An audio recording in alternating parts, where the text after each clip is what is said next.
Hi, everybody. My name is Nanika Edwards. Welcome to Big People Talk. And this is another Chinese segment. I'm coming with another Chinese segment now.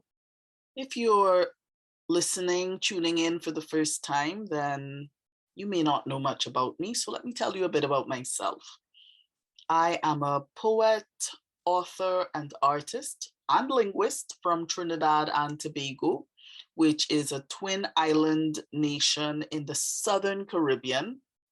I was born in Canada, but I grew up in Trinidad. And my background is in, my academic background is in Chinese studies. My bachelor's is in Chinese studies, or you can call it Chinese studies. The official title of my degree was East Asian Studies, but I focused, my concentration of subjects really focused on China, Chinese language, Chinese history, Chinese culture, Chinese religions. So it was a mix of different things, but all related to China for the most part. I also have a master's degree in international cooperation. And so that's my academic background. So in this episode, we'll be discussing the Chinese word life or live. This lesson is connected to the poem that I shared earlier this week called Pour Me a Mug, which tackles the issue of alcoholism or alcohol addiction. And of course, I've already done one video related to that poem that explores a Chinese word. That word was alcoholic. And in this video and in this episode, we're going to be looking at a more positive word, okay? Life and live is the very opposite of the experience that an addict would be having. When you're an addict, you may feel as if you're actually shriveling up inside, You may not feel like you're really living your best life. In the moment when you're enjoying the substance or the activity or whatever it is that you're addicted to, you may feel as if you're living. You may get a high, and that high may make you feel as if, wow, I'm just alive, I'm living, this is life, this is it, But then when the pleasurable effects of that wear off, then you come back down to reality and you realize, gosh, I feel like I'm dying inside, So today we're going to be looking at the antidote to that. The antidote to that is to find true life, to live a life that is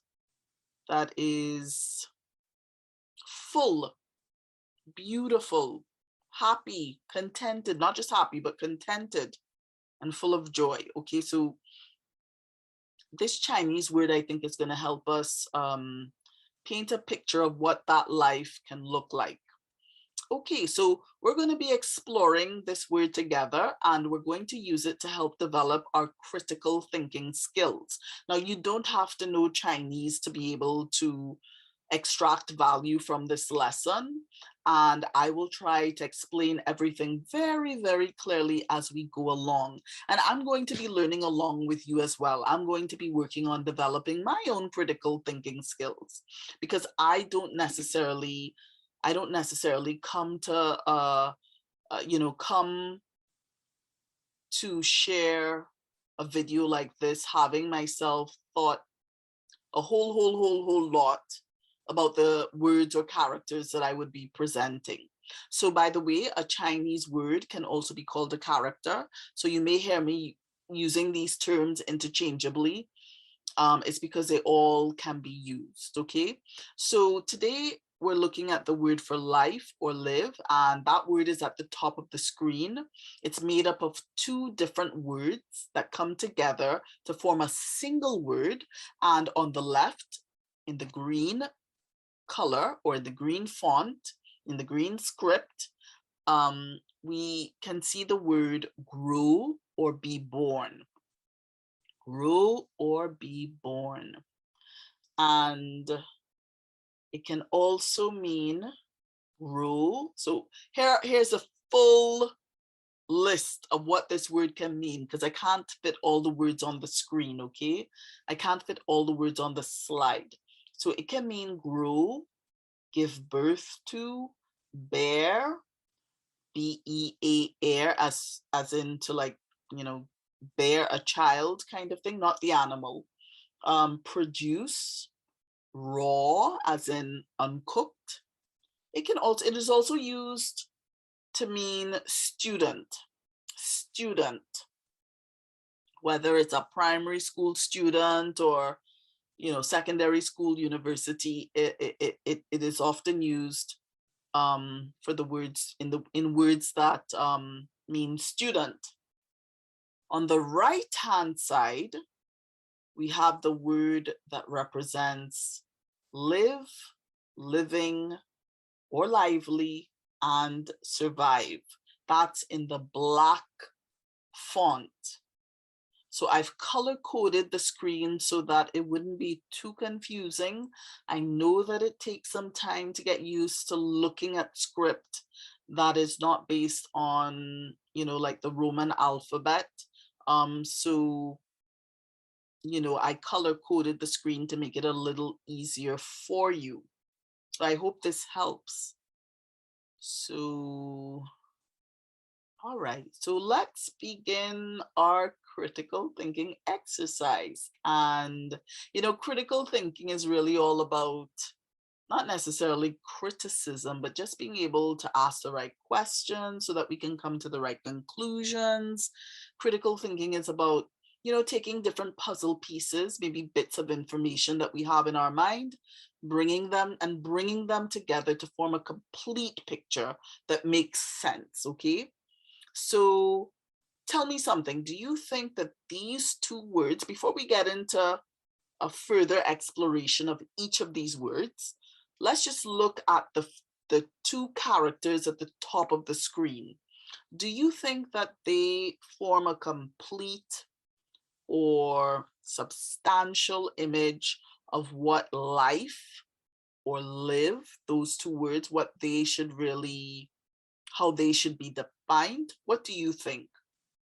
I'll give you some time to think about that, and then I'll tell you what I think. And you're free to share your thoughts in the comments section. And just bear in mind, there's no real right or wrong in terms of analyzing Chinese script, as long as you can justify your conclusions with sensible, rational explanations, then you'd be good to go. So just to remind you, in case you may have forgotten, and I know that when you're teaching, it's very good to repeat things because we may miss things, we may get distracted and so on. So let me repeat what I said. The word life or live in Chinese is composed of two separate words. They come together to form a single word. The first word, which you see on the left, is grow, be born, give birth to, bear, produce, raw or uncooked, or student. The word on the right in black font represents live, living, lively, or survive. What do you think about these two words coming together to form the word life or live? Do you think that that makes sense? I'm going to give you some time to think about that, and then I'm going to tell you what I think. And we'll put our thoughts together and we'll form a complete picture together. I don't think that I will necessarily have all the answers. You may not have all the answers, but together we can come up with something reasonable and interesting, I think. So let me give you some time to think about this.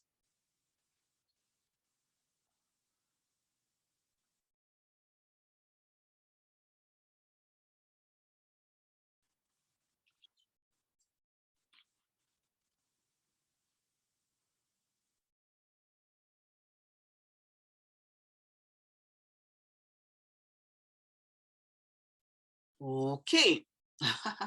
Let's see if we can make sense of this, okay? And let's see if let's see if we agree.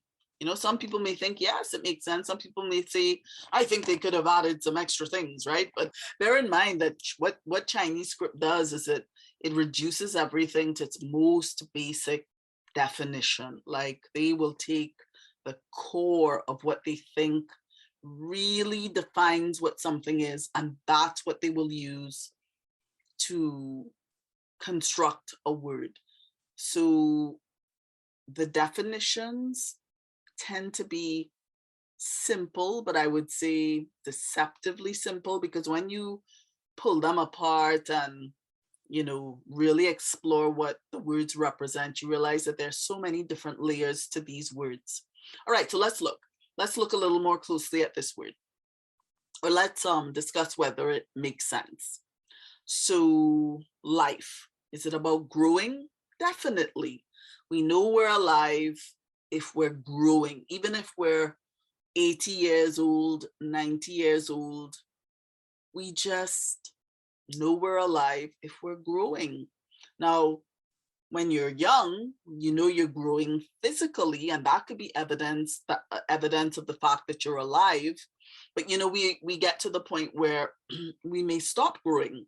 We may even get to the point where we start shrinking physically, right?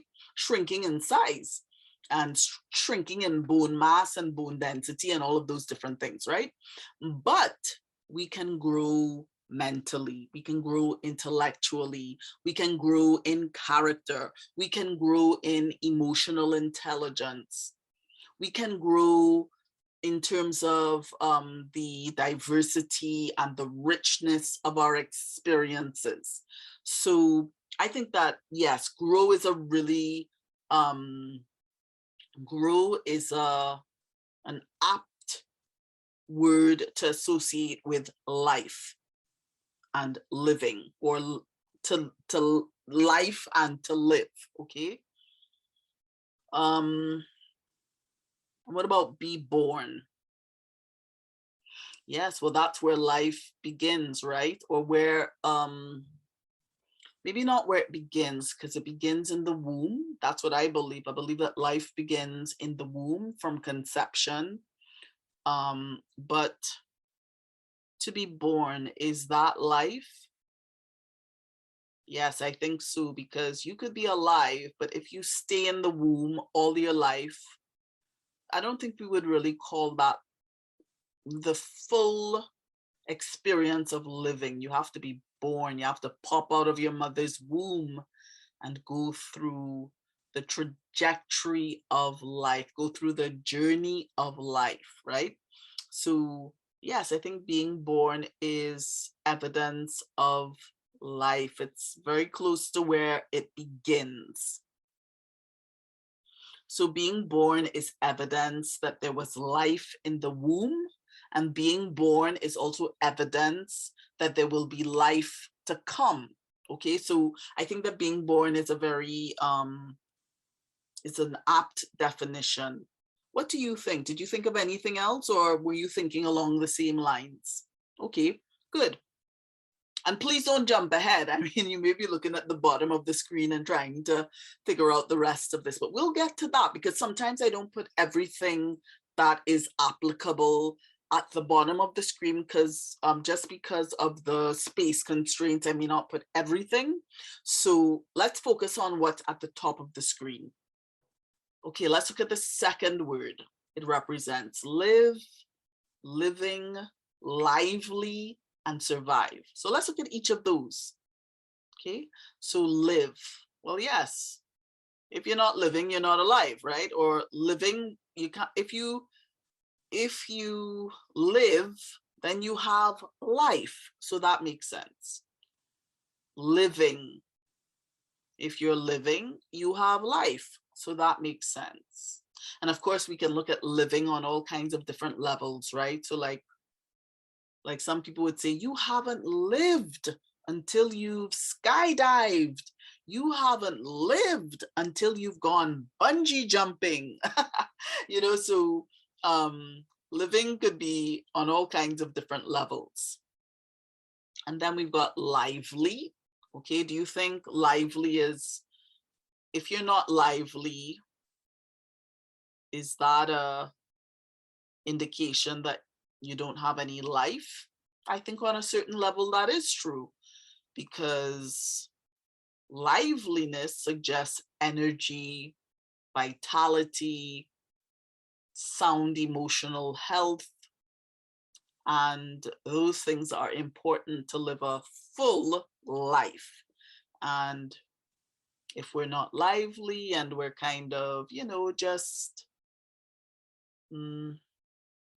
passive, passive or half dead, as we say in Trinidad, or maybe we say in the English speaking world, or we're kind of just blah, as we say, then yeah, you may be alive, but you may feel like something inside of you is dead or dying, or is not fully alive.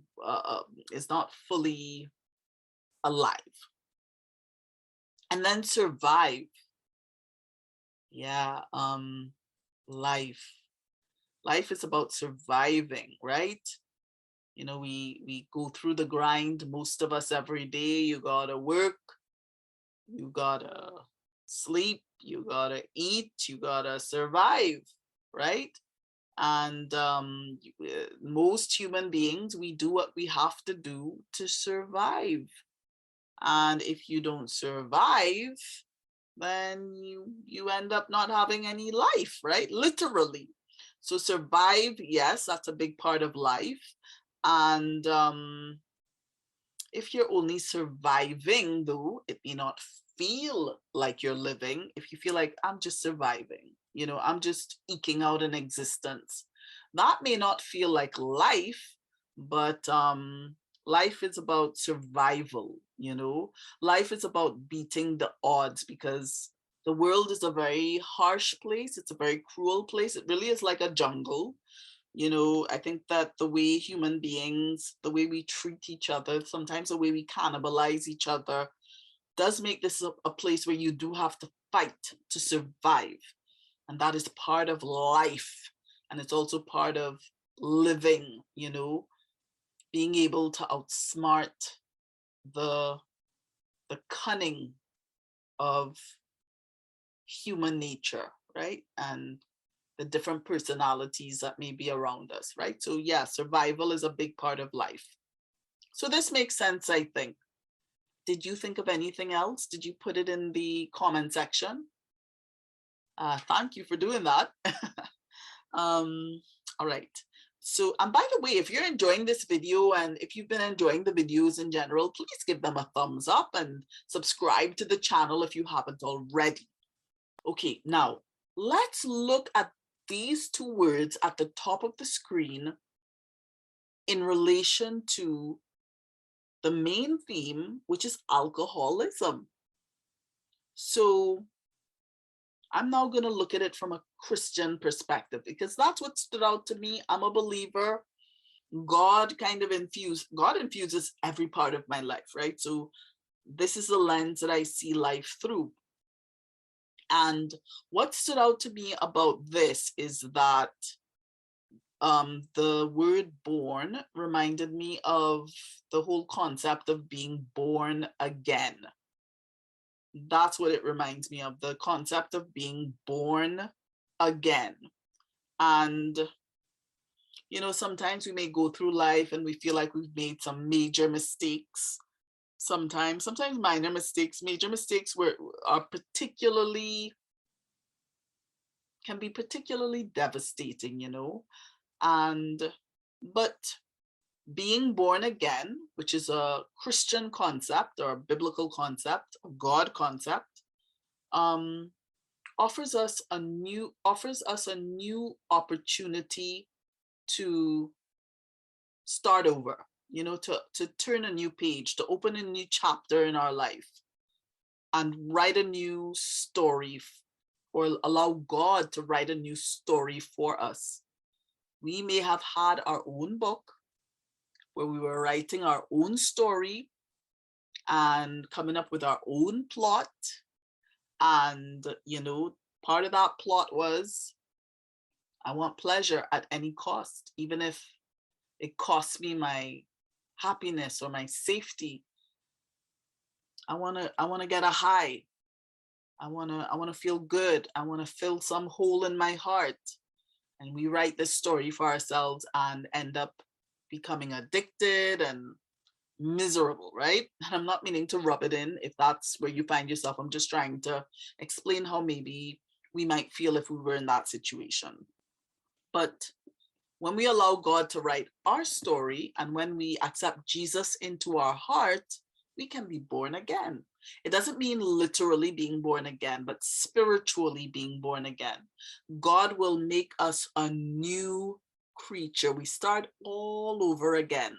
We become babes in Christ. And as we walk with God, and as we make God our friend and approach him as our father, get to know him as our father, Father God, then we grow just like a baby grows, and goes through different stages. It's the same thing for the Christian walk.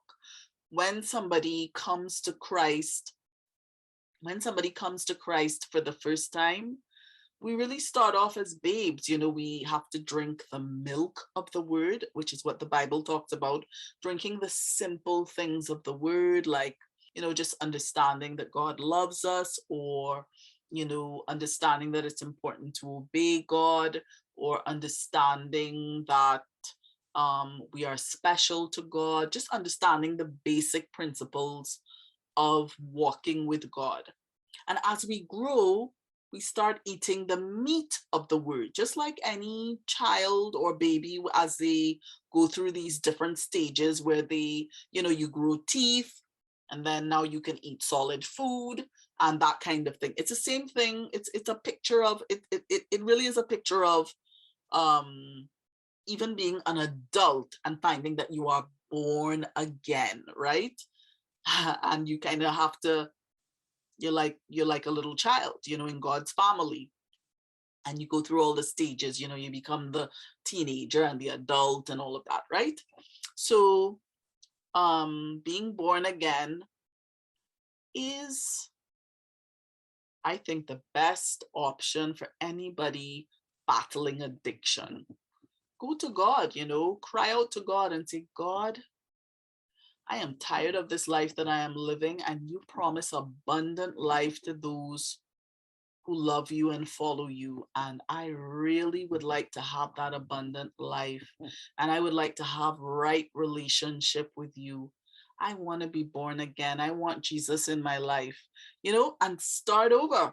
Start over. Find a church, find a community where you can be supported and surrounded by other believers, if that's possible, depending on where you are in the world, if that's possible. Try to do that. So that's what this word reminds me of, especially in the context of dealing with alcoholism. Okay. All right. The other thing about being an alcoholic or or being addicted to anything, especially if it's negative or something that is self-destructing, is that we may be living, but we may just be surviving, eking out an existence. We may really just be zombies, living dead, like walking around, but inside we're just hollow, and empty, and just feeling as if, we're not really living life, So I think that this word is very, very applicable to an alcoholic in particular, or anybody who is addicted to any substance or experience or activity, because it really does offer uh, uh, uh, it offers a lot of hope, because it paints a picture of the life that you can have in Jesus Christ. By the way, some of you may be wondering, but isn't China atheist? How come you're seeing these is it right to see this Christian symbolism in these words that come from an atheistic or atheist society? I don't know if atheistic is a word, but atheist society. So this is what I would say. Modern China is largely atheist. I think, just coming out of communism and socialism and all of that, it does tend, a lot of Chinese people are atheist. I mean, they do find the concept of God laughable, but there are many Christians in China. There is a church, there is a very vibrant church in China. And so not everybody in China is atheist. That's the first thing. And also, if you go back thousands upon thousands of years back in time, to the genesis of Chinese civilization, and we have some, there are some records that excuse me, are available, that show give some idea of what life was like to some extent, before China imported Buddhism, and before Taoism became a part of their religious landscape and all of that. Before that time, it appears that China had a monotheistic belief in a single God. It seems that our God may have been the God of the Bible. It's very possible. I know when I was in university, my first or second semester, I think it was my first semester, I had to write a paper for my Chinese history class, and I decided to analyze, I think we were asked to analyze something from a book that contained records from ancient Chinese documents, but it was in translation, of course, it was in English. My Chinese would not have been good enough at that point to read or understand documents like that. Even now, I don't think I could, because those documents would have been written in classical Chinese, which is a whole other kind of Chinese, which I was never exposed to. But the documents were published in translation, with English translations. And so I analyzed one of those documents. I think it was the canon of Yao and Shun, who were like founding, I think they were, if I remember correctly, founding figures in the kingdomhood or nationhood, or not nationhood, but the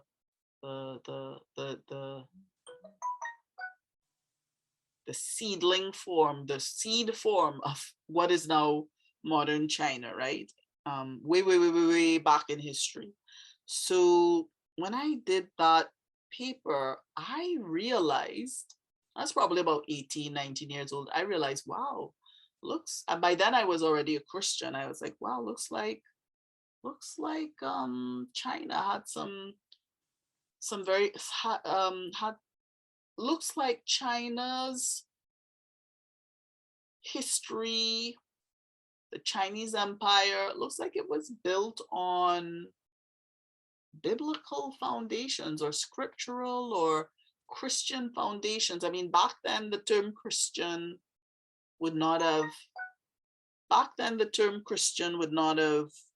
been applicable, but the principles are timeless, right? So it would seem that God was very present in the founding moments and the founding period of Chinese history.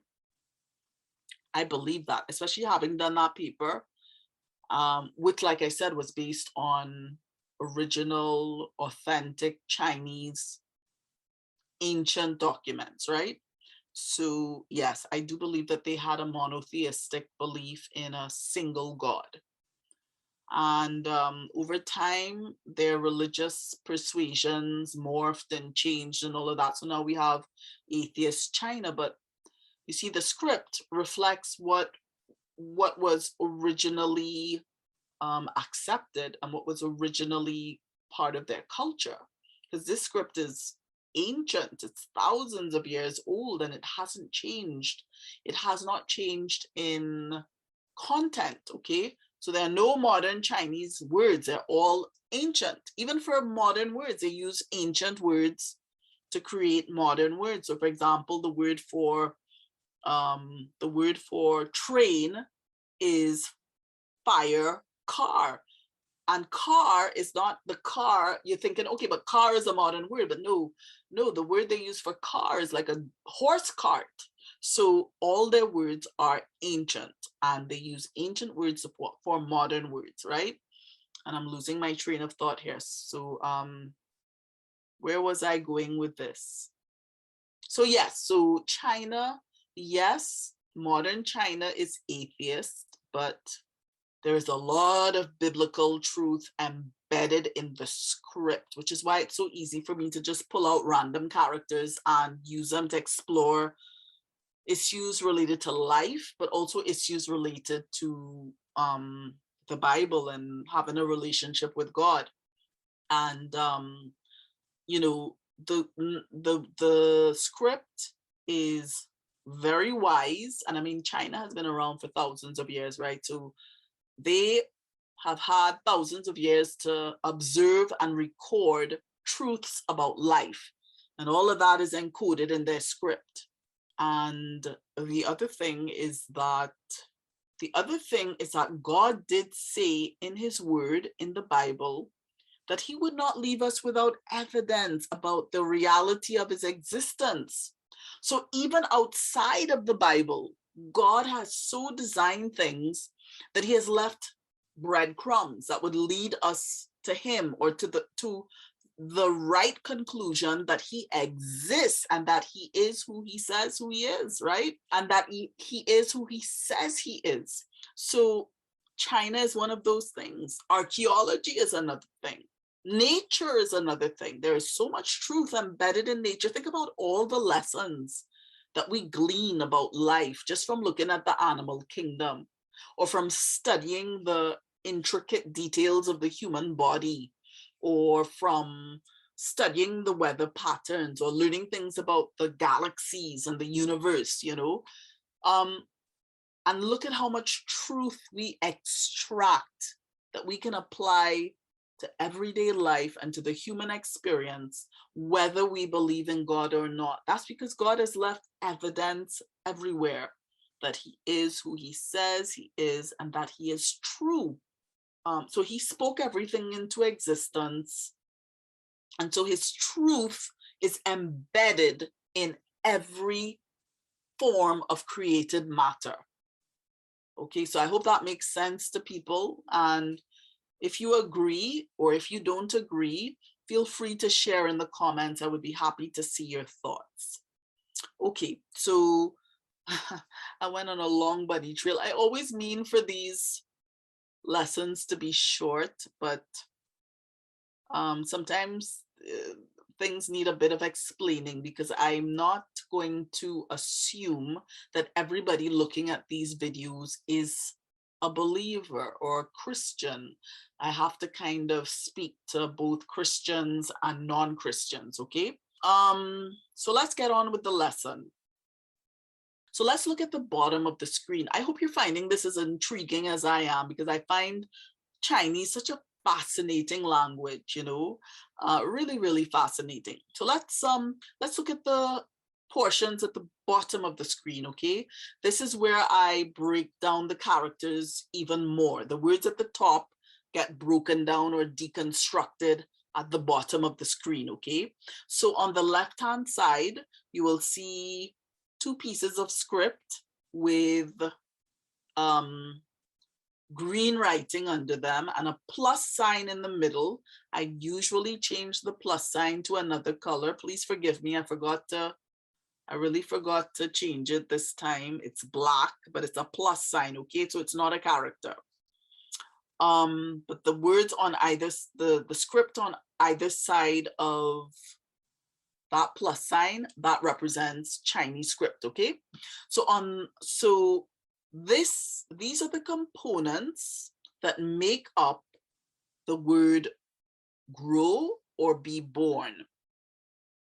And like I mentioned earlier, this word can also represent give birth to, produce, raw, uncooked, or student, okay? So at the top, we have a sprout. I know it looks a little different, but over time, over thousands of years, some of the characters get a little modified for different reasons. Sometimes we don't always know the reason why, but they may get a little modified. Sometimes it could be just to help them to fit in a particular space properly, or it could be because they just may have been easier to write in a modified form. We don't know exactly what the reasoning was behind all of the modifications. So at the top, there is a sprout. And at the bottom, we have the ground. And the sprout is growing out of the ground, okay? That's what that character represents, a sprout growing out of the ground. Now, let me ask you this. Does that make sense to you? A sprout growing out of the ground. Does that represent grow? And does that represent be born? What do you think? I'll give you a few seconds to think about that, and I'll tell you what I thought prior to doing the video, because I did give that particular aspect some thought, because I thought it was interesting that a sprout was being equated not only to growing, but also to being born. So you give that some thought and let me know what you think. Does that make sense?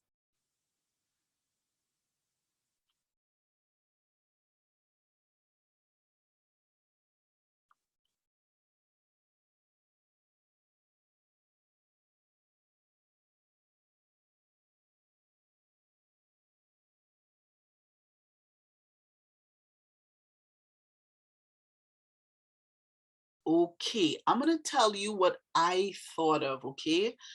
I mean, we could go on so many different bunny trails with this, but I'll tell you what came to mind for me. There is a verse in the Psalm 139, where the psalmist is praising God because he is fearfully and wonderfully made.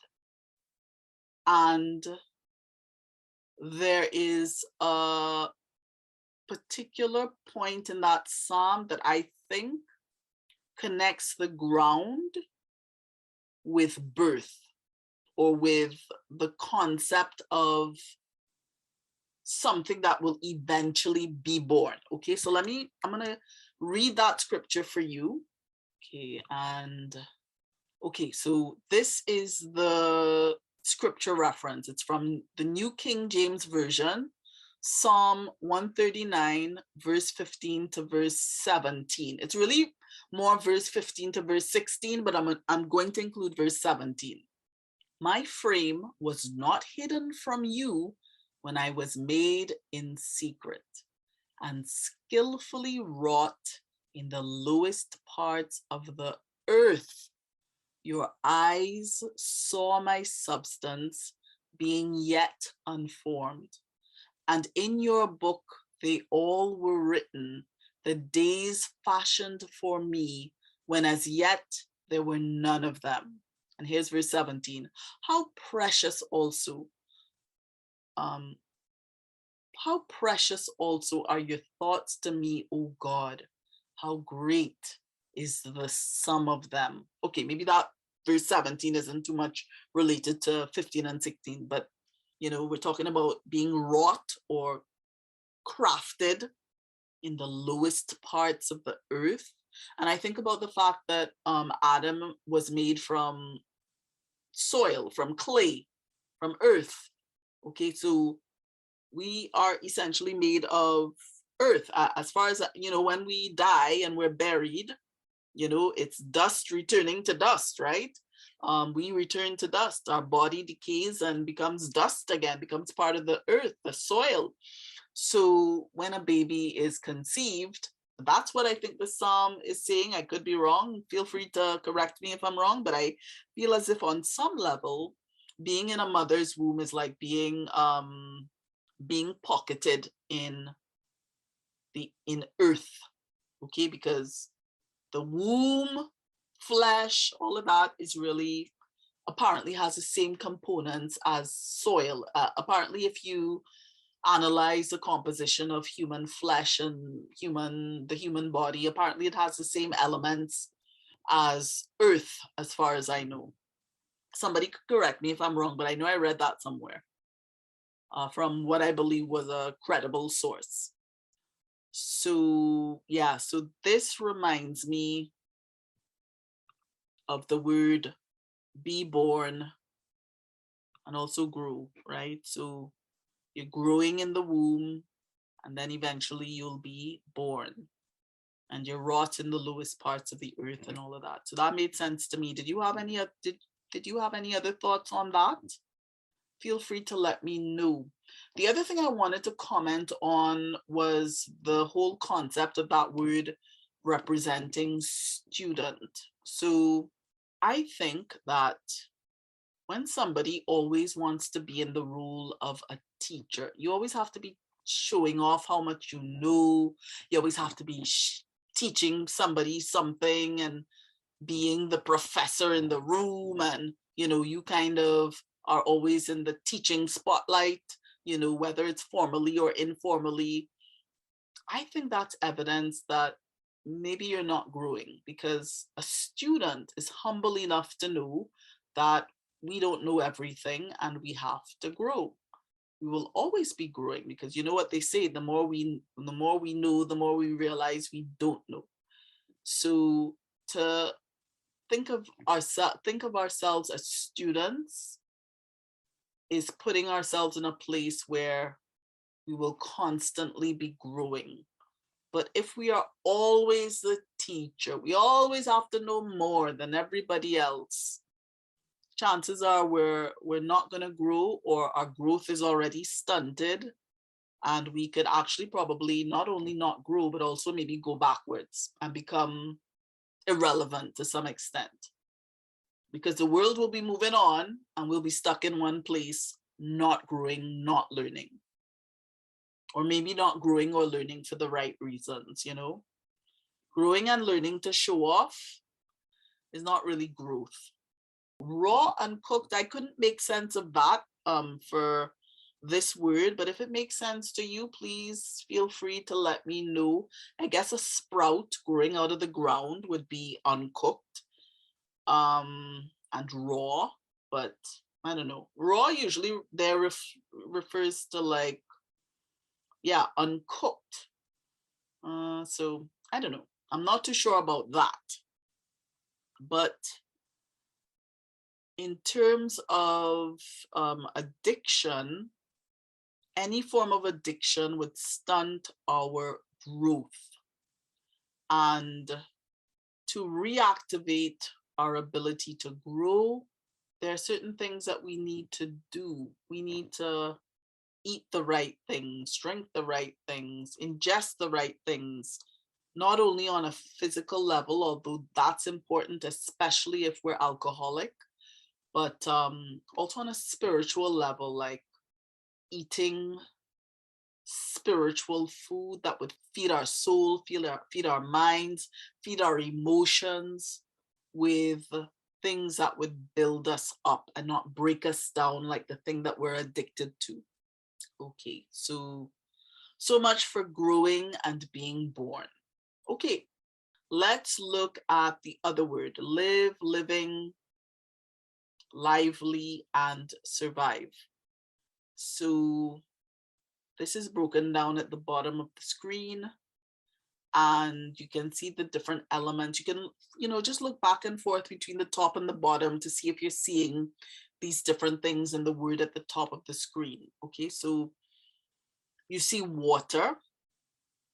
I had mentioned this in a previous video, the one about being alcoholic. So you can see water, 3 drops of water, that represents liquid. But of course, all liquid has water, so it really represents water, but it could represent water or liquid. Next to that, if you look at the top of the screen, what you have next to the water, the whole thing that's next to the water represents a tongue. The whole thing represents a tongue. If you break that down even further, the box at the bottom is a mouth. That always represents a mouth, like a mouth or an entrance, some kind of opening. But in this case, it is a mouth. And coming out of the mouth is a tongue. That tongue is represented by, well, okay, my sources, the sources that I checked, and I checked several sources and cross-referenced, all said that what's coming out of the mouth represents the element dry. And you can see the element dry down at the bottom there. But next to it, I don't know if you noticed, there's also the word thousand. And if you look at the one on the top, it looks more like thousand than it does like dry, okay? Which is why I decided to include thousand, although I didn't see anybody mentioning thousand. Now, I don't know if I'm wrong or right, but I decided to include it because to me, what's coming out of the mouth there looks more like thousand. So please give this some thought. Does a tongue combined with water offer a complete or ideal or acceptable or satisfying definition of the word live, living, lively, and survive? What do you think? I'll give you some time to think about that.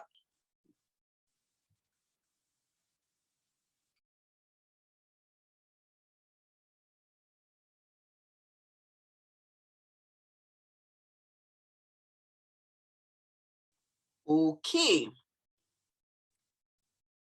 Did you share your comments in the comment section? All right, well, this is what I think. I think this is a perfect definition of live, living, lively, and survive, because we cannot survive in a desert, for example, and we cannot live in general, no matter where we are, whatever climate we find ourselves in. We cannot survive without water. Excuse me. We might be able to survive without food, but we can't survive without water. I mean, we could survive without food for longer than we can survive without water. That's really what I mean. So, and of course, the tongue coming out of the mouth, you know, suggests thirst, right? And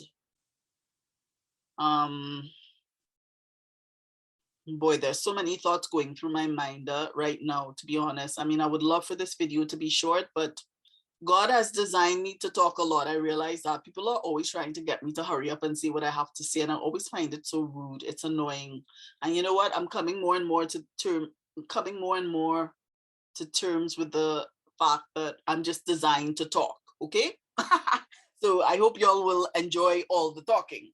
Anyway, think of it like this. You go to the movies and listen to people talk for 2 hours, 3 hours, and have no problem with that. So I'm just a little portion of that. Anyway, I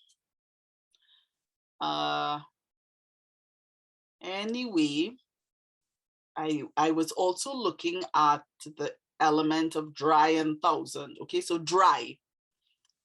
Let's say, for argument's sake, that portion coming out of the mouth represents dry. That would make sense. If your tongue is dry,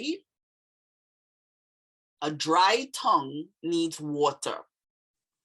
And if your tongue is dry and you don't drink, and you certainly don't drink for a long time, you will not be able to live or survive.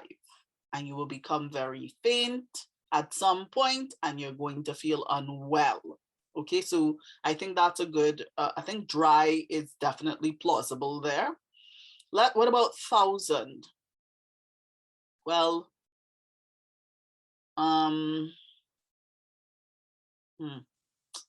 I really don't mean to confuse the issue, but even that could be looked at on different levels. So, you know, exploring and analyzing Chinese is like going down 100 million, bunny holes or rabbit holes for any one word. I mean, there's so many detours that you can take, right? So first of all, if let's, for argument's sake, let's say that is 1,000, and I'm not saying I'm right about that, but let's still consider it, right? Because if you look at those two characters below there, you can see that they look a little different, and there is a difference. They mean different things, as you can see from what's the English text below them, right?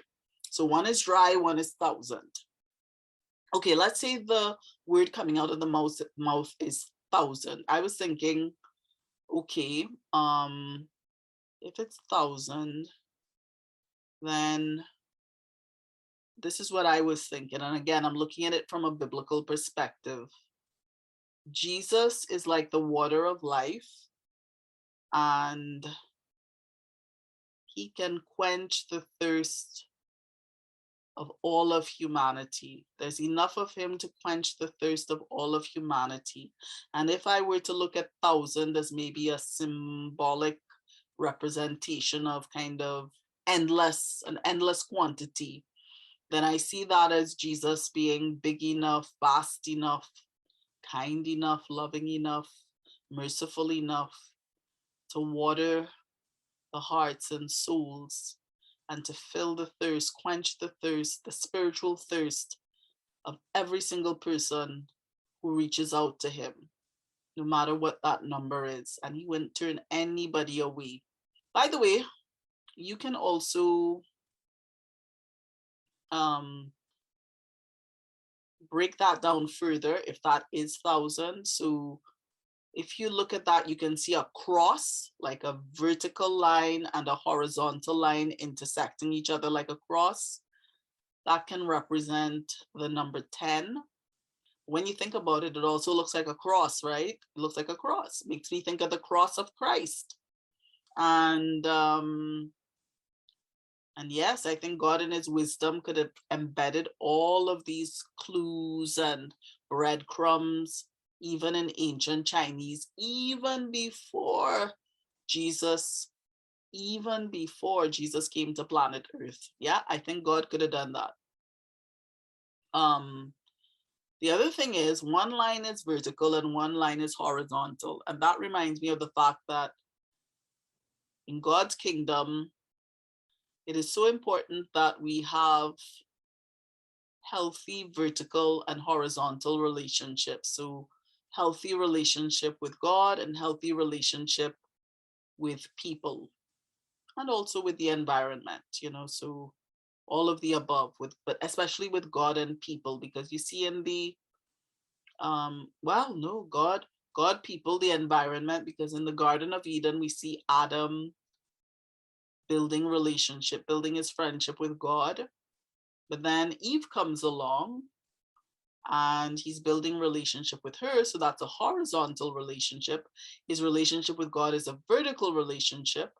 But then the animals, they're also interacting with the animals, And by the way, when the snake came to Eve, he was talking and she didn't get scared, which suggests that talking animals was probably a normal thing in the garden at that point. And maybe animals, once man fell from grace and all of that, maybe animals lost the ability to talk. Maybe that's what happened. I don't know. It's interesting that parrots can talk. They may not be able to have an intelligible conversation, but they can talk, right? That seems to be some clue or evidence that maybe at some point animals had the ability to talk. If parrots can talk, maybe other animals had the ability to talk. Maybe this is another clue that God has left for us, that what he said about himself and everything in the Bible is true. So, horizontal relationship can also represent our relationship with nature and animals and the environment and that kind of thing. The other thing is, from my research, the slanted line at the top of the cross there that represents a tongue coming out of the mouth. From my research, it originally was a person, represented a person. So like a person on top of that plus sign or cross or whatever you want to call it. So if that brings any thoughts to mind for you, please feel free to put them in the comments section. Oh my, we could talk like endlessly about Chinese characters, okay? And there are thousands of them. So yeah, we could talk on and on and on for hours and days, weeks, years, decades about all these characters. But I know you don't have that much time, and I don't either. So let's get on with this. I just want to share some closing thoughts.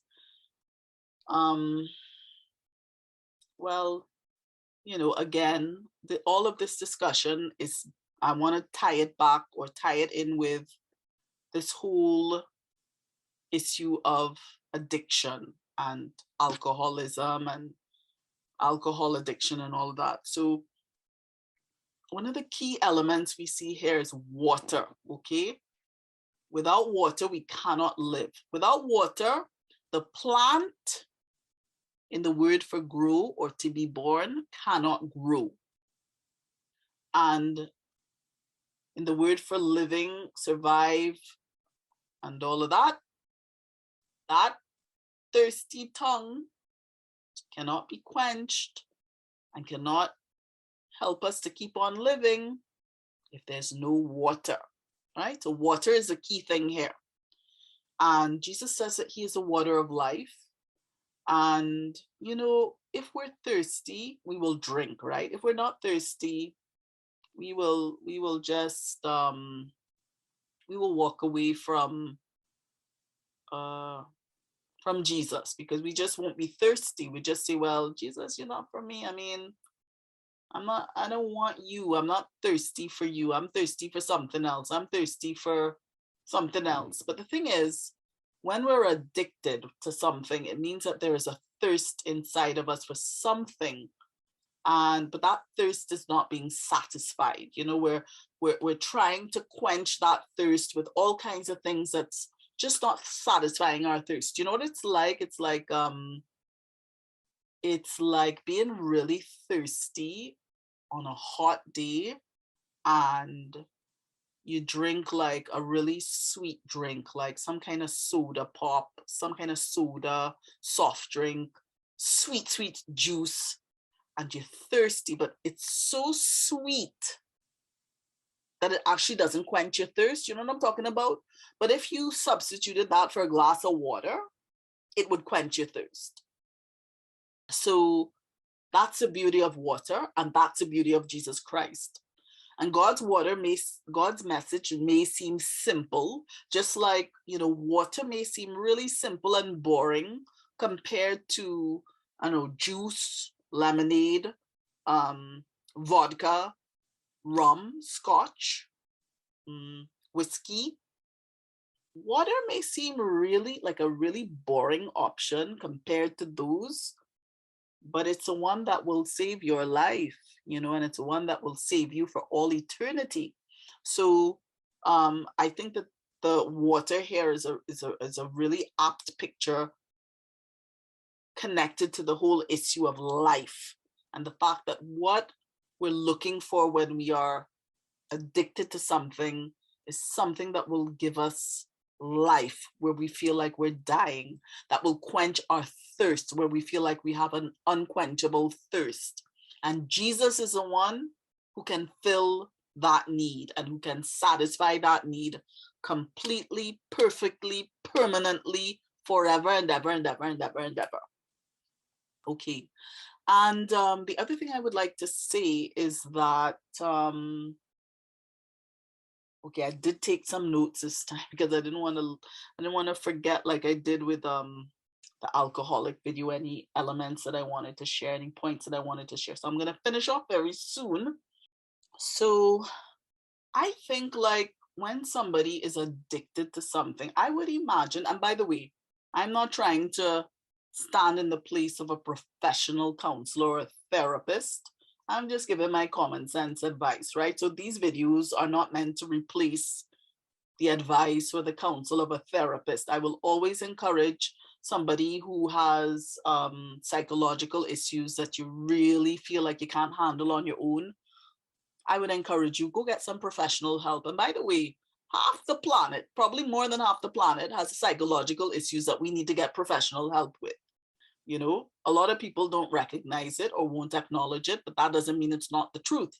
So even if I'm an alcoholic or addict of some kind, I don't have to feel badly, because other people have all kinds of other issues that you may not have, right? So you don't have to feel badly. But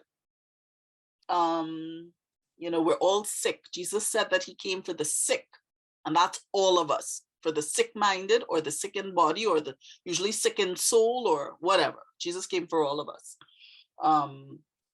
So I just have a bit of advice for people who may be struggling with addiction. I know, like, you know, my advice to you would be substitute the alcohol or whatever you're addicted to with something else. First of all, the biggest substitute you need is Jesus Christ himself, right? But apart from that, there's some practical steps that you can take. So, for example, first things first, if people are constantly inviting you to drink, to go out drinking with them, start telling them no. And people are going to want to wear you down by constantly asking you and trying to get you tired enough to eventually just say yes, right? But what you have to do is reverse that tactic and use it on them instead and wear them down. You know, so every time they ask you, just say no. You don't even necessarily have to give an explanation. Just say, no, I'm not interested. But but you used to come all the time. Oh, you ain't coming anymore. Something different about you, man. I find you getting real weak. You're getting real boring. Oh gosh, you don't like to have a good time again. You know, just tell them, I'm not interested. Thank you, but I'm not interested. And just keep telling that every single time, and they will get tired of you and they'll stop asking. They will get tired of you and stop asking. So if you feel that that's not something that would come to you easily, and that would be a challenge for you to say no and to keep saying no, practice on your own in your room. You know, if you have to move from one spot to the other to pretend to be two different people, you say, just try it. Practice with yourself, or get a good friend who doesn't usually encourage you to drink to practice with you, you know, to try inviting you and you literally saying, no, I'm not interested, and so on. Because I think once you practice on your own and you get used to hearing yourself, it may not be so difficult when you have to deal with it in a real situation. The other thing is, you can substitute alcohol for non-alcoholic beverages. Okay, so instead of alcohol, drink water. You can drink a little juice sometimes, but even juice is not always good. It's not good to drink too much juice, okay? So maybe substitute alcohol with water. I promise you, your taste buds will adjust. You know, your craving will decrease. And related to that, you want to clear your cabinets and your cupboards of all the alcohol in there. Give it away or throw it out. And, you know, just remove anything that would be tempting for you. Don't tempt yourself with temptation. Don't say, I have self-control, I can handle it. No, you can't handle it. That's why you're an addict. So get rid of the alcoholic beverages that you have stocking your cupboards or that you have hidden somewhere in your house where nobody else could see. Get rid of them. I would say, like, just, you know, throw it down the sink. Just get rid of the alcohol. You know, I used to have an uncle, he's deceased now, and I think he had a thing with alcohol, you know. And I know he had a hole in his heart because he wasn't only addicted to alcohol, he liked alcohol. I don't think he was a drunkard, but I get the feeling he liked alcohol a little too much. But he also had a food addiction. He loved to eat and he was plus size, you know.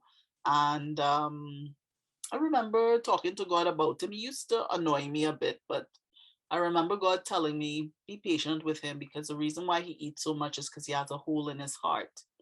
When I say a hole in his heart, not a physical hole, but an emotional hole, you know. And yeah, so that's what having a hole in your heart will do. Okay. So yes, get rid of all the alcohol in your house, and along the same vein, get rid of all the bad company in your life, all the friends who like to encourage you to drink. Start distancing yourself from them. Don't, eventually they will get the message. They'll realize that you're not the life of the party anymore, and they'll probably naturally just stop inviting you to go out to drink. But also, you be proactive and stop hanging out with people who don't add any value to your life and who don't care about you enough not to, who don't care about you enough to, okay, I'm confusing myself with the double negatives here, but but please make sure that you choose friends who will encourage you to do the right thing and who will not undermine your well-being. Okay, because those are not true friends. And so leave the bad company behind and seek out genuine friends, including Jesus. Make God your best friend. And the other thing is substitute bad friends with new friends. Even if you end up with no friends initially, let God be your best friend. He is a friend who sticks closer than a brother. So substitute bad friendship with good friendship. And the other thing is substitute frivolity, all the frivolous conversations you have when you're drinking, substitute that with exploring the Word of God. Add some profundity to your life. And I promise you, studying the Word with a searching heart, where you're searching for God and you're searching for relationship with him, not just academic knowledge or intellectual knowledge, but like relationship with God. I promise you that will add profundity to your thoughts and to your soul. It will make you bigger on the inside, and where the addiction that you were struggling with would have been making you smaller and smaller and smaller, studying the Word of God will just make you bigger and bigger on the inside in a good, healthy way that will add joy to your life. Because studying the Word and seeing the Word come alive and getting to know God, it literally adds joy to your life. So where your addiction would have made you feel miserable and out of control of your life and yourself, studying the Word and getting close to God will add a lot of joy to your life. You'll stop feeling miserable. I can promise you that. Once you really have a good relationship with God, joy is the natural byproduct of that. The other thing is replace crude conversation with prayer.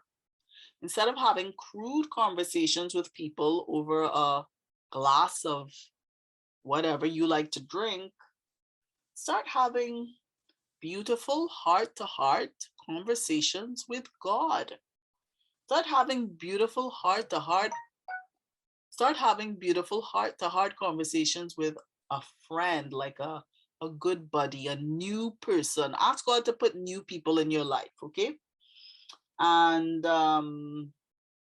finally, if you have to substitute the route that you normally take home or wherever you're going to work or wherever with a new route that will not take you past that bar that you like to go to, if you have to take a longer route to get home or to work, if you think that that is plausible or so on in your situation, I would encourage you to do that. Stay far from temptation, or if you really do have to pass that bar, don't look in that direction. Keep your head straight. Don't even look. Don't look to see, boy, I wonder who there today, boy. Oh gosh, I wonder what they drinking, boy. I wonder. Don't wonder nothing. Just keep your head straight and go straight home or straight to work or wherever you're going, right? And well, that is it for this episode. It was another long one, and I certainly do. I don't want to apologize because then it makes it sound like I'm apologizing for being who I am. I am who I am. I love to talk. I have a lot to say. God puts a lot of things on my heart. And thank you for patiently sticking through this to the end. And please leave your comments in the comment section. And again, if you enjoyed this video, please give it a thumbs up. That helps with visibility on YouTube. And thank you for subscribing to my channel if you haven't already. Feel free to share this video with people who you think it would be helpful to. And that's it for now. See you next time. I have some other special videos coming up related to alcoholism, because this has taken on a whole life of its own, and there's some reason, I think, why God is leading me down this track. I'm not sure yet why, but God doesn't always explain why he's asking you to do something. And it's always good to obey, because when you do, like a little way down the road, you realize, wow, it's a good thing I obeyed, right? So I have some other videos that I haven't been planning, but I now am planning, that will be related to this whole topic of alcohol addiction and addiction in general. And so you can look out for those in quick time, hopefully. So that's it for now. Until next time. Bye.